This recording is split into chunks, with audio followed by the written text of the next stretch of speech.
Recently, I came across a couple of flat earth flyers. I have a whole series debunking every point raised in Nathan Thompson's version. This series is on Flat Earth 101 version. This flyer has only 3 new points, the first one being I don't think so, which I have already covered. The next one in list, point 6, plane flights. Hundreds of flights every day make fuel stops that make no sense on a globe, but make perfect sense on a flat earth. Every flight goes to connection locations in the northern hemisphere first. If you've seen some of my other videos, you'd know flying is a big passion for me, and I get excited talking about it.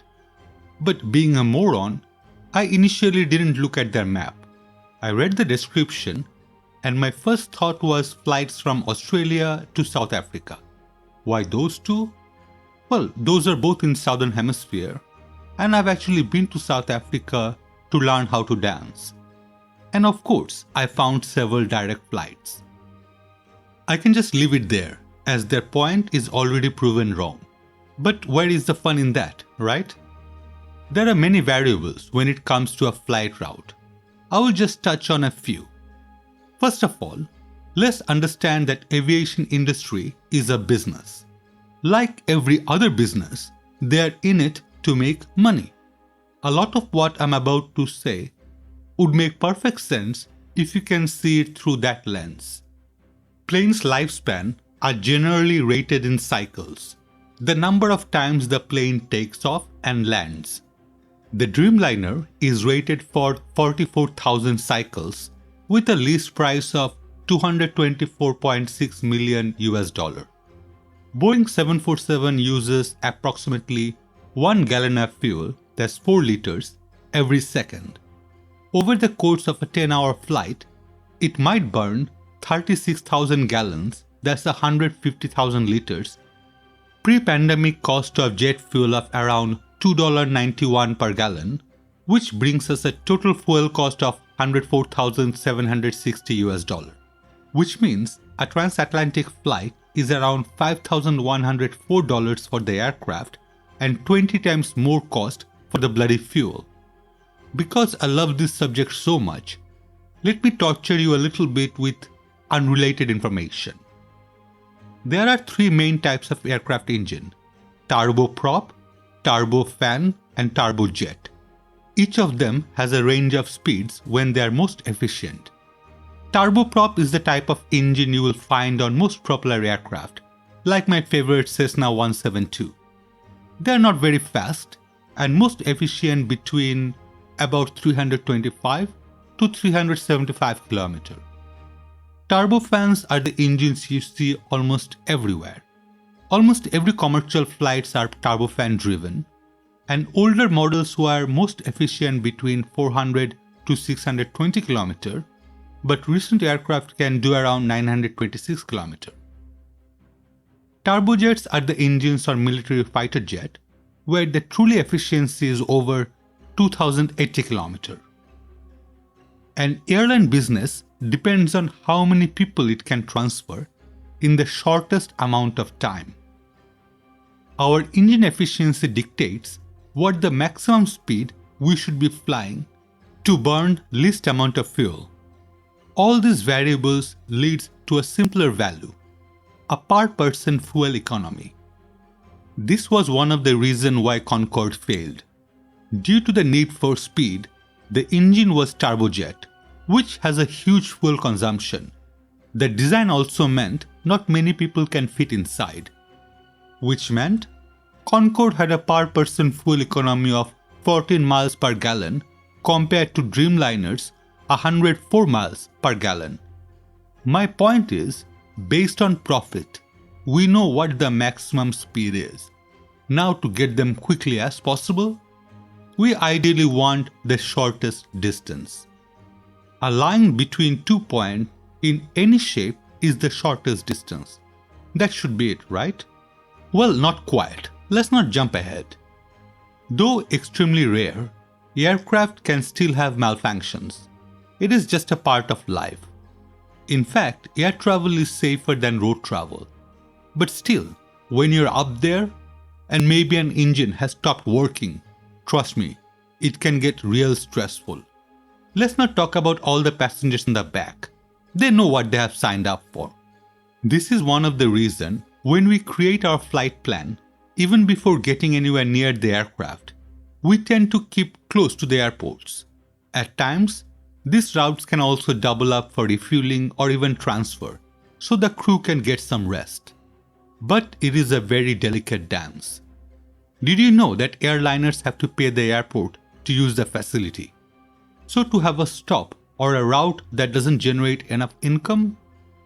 Well, suppose you are Jeff Smisek, CEO of an airline, and you also happen to have a friend called, say, David Sampson, who also is the chairman of the Port Authority in New Jersey.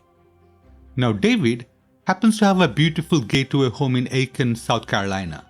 That was only 3 minutes drive from his local Columbia Metropolitan Airport. But the flight from his work in New York, New Jersey, would only fly him to Charlotte Douglas International Airport. That was a painful 2 hours drive away from his home. You need some funding to extend the subway to New York to make United's hub airport easier to reach for passengers. Well, you add a new flight from New York International to Columbia only once a week, leaving on Thursday evening and returning on Monday.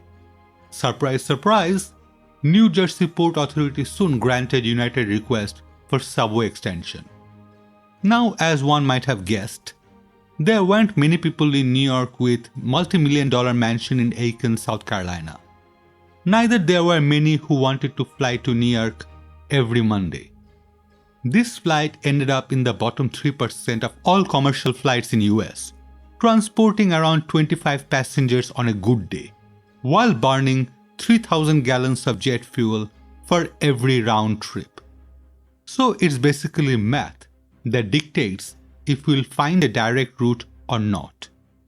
Now we covered the business angle, let's move to the science portion of this video. First, allow me to say the most mundane sentence ever.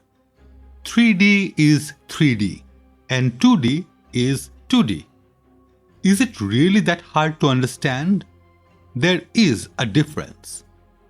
First, we can't project a 3D Earth map onto a 2D paper or image without some compromises.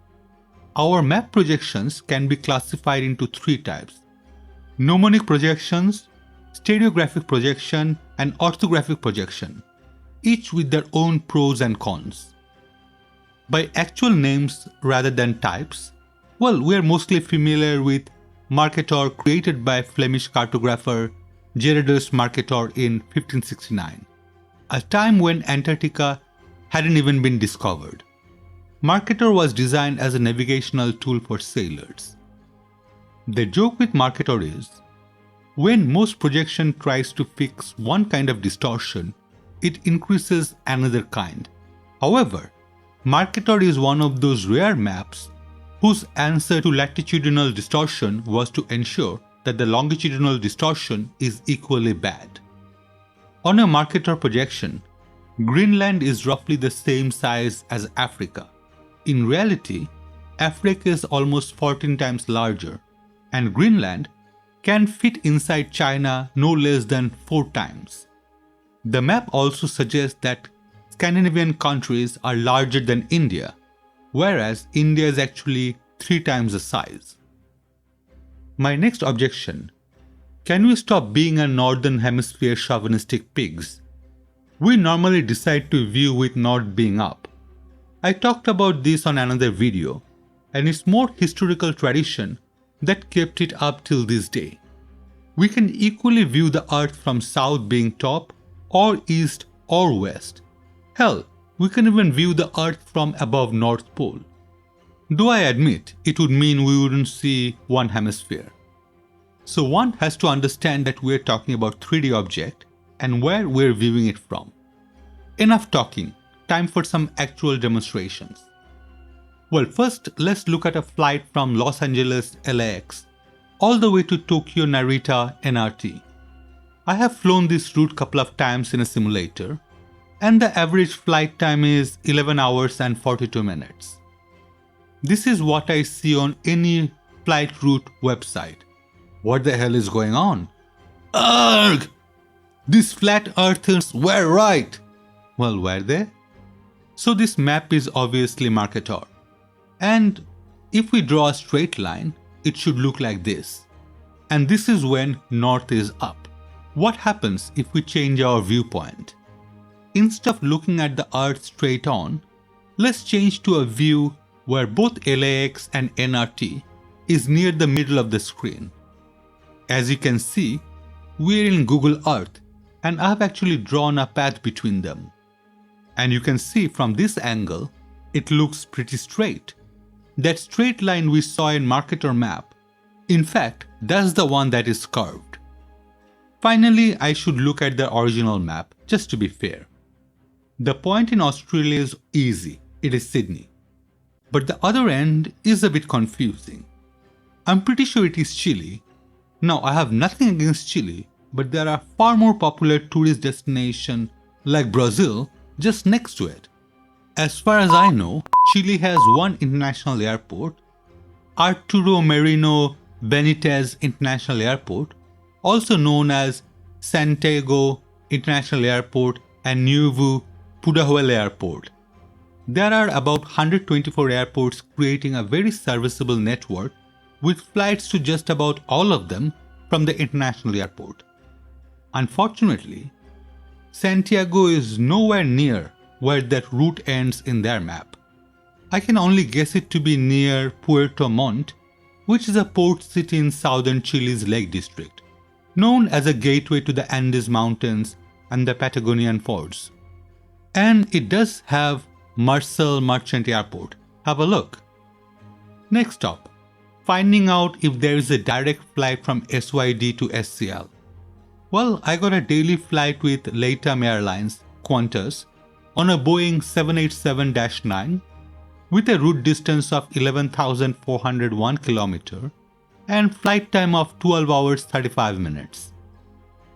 Plugging a cruising speed of 913 km for a typical Boeing 787, it gives us a total time of 12 hours 24 minutes. In all seriousness, do these flat earth flyers expect nobody to do any research? Even a super easy Google search for actual flights? When I started this video, I expected it to be super short. Maybe one screenshot showing the flight. Then it seemed to have snowballed. The initial idea was to combine it with Jetstream claims, as it does impact flights. Now looking at the length, maybe not to great details. So there will be a video coming within the next couple of days where I really go over Jetstreams. A very short summary here, but with my real life experiences. I used to go to Latvia very often over the last 10 years.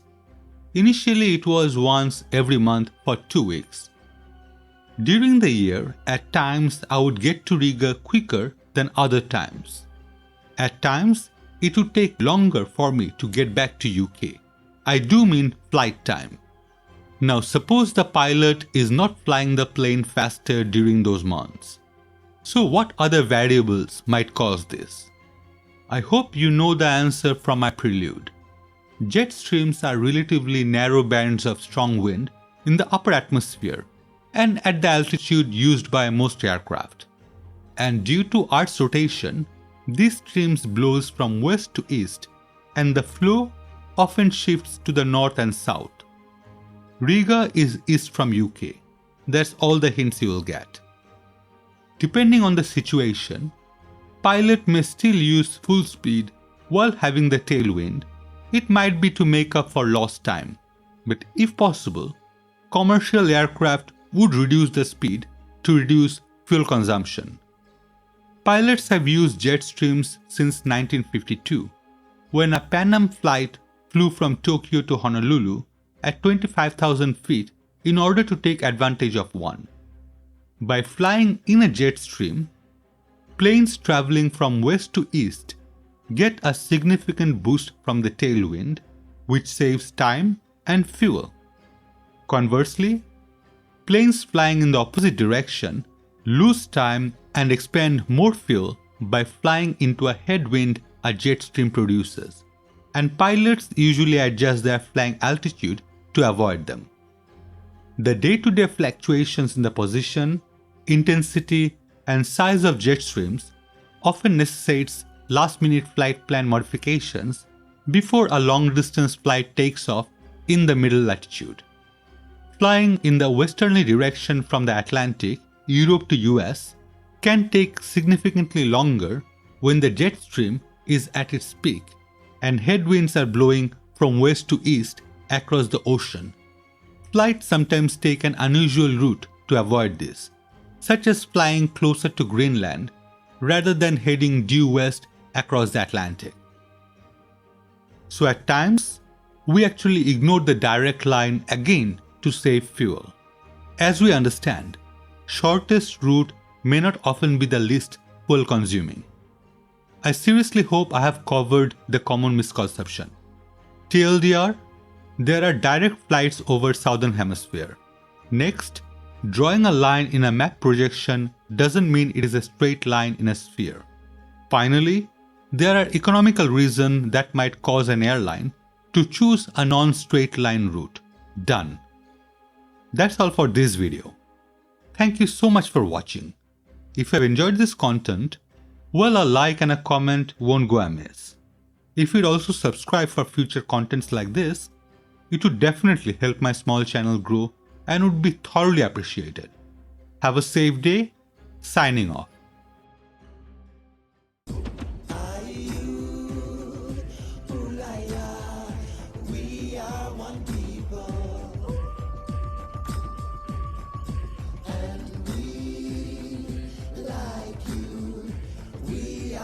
Try.